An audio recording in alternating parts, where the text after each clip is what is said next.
Magandang gabi, no? Higit sa lahat sa ating dakilang Diyos Ama at sa inyong lahat mga kabayan.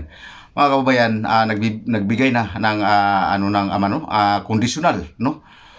Sinasabi ng Ama, kung hindi po itigil ang simbahan, ang maliligtas po sa lahat ng hintil ay 9 million po, no?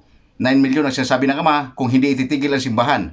Ngunit po, pag itigil po ito, ang simbahan po, mga kapatid, mga kababayan, ang maliligtas sa mga hintil, sinasabi na ng Ama, 50 million, no? Ito po ay kondisyon po, no? Kung hindi po matigil ang simbahan, ang maliligtas po talaga, no? Sinasabi ng Ama ay 9 million sa mga hintil. Ngunit po, kung matigil ang simbahan, ay ito po ay, ang maliligtas po ay 50 million. Ito po yung dumadalangin lang po tayo sa ating loob ng ating bahay. Hindi na po tayo pumupunta ng simbahan dito, no? Ito po yung sinasabi ng Ama, no? Ganito karami ang maliligtas kung itigil ang simbahan. Ganito karami, 50 million. Ngunit kung hindi itigil ang simbahan po, sinasabi ng Ama, 9 million po ang maliligtas sa buong sa lahat ng hintil. No, yan po ang update ng ating dakilang Diyos Ama. So, magandang gabi, no? Higit sa lahat sa ating dakilang Diyos Ama at magandang gabi po sa inyong lahat mga kababayan.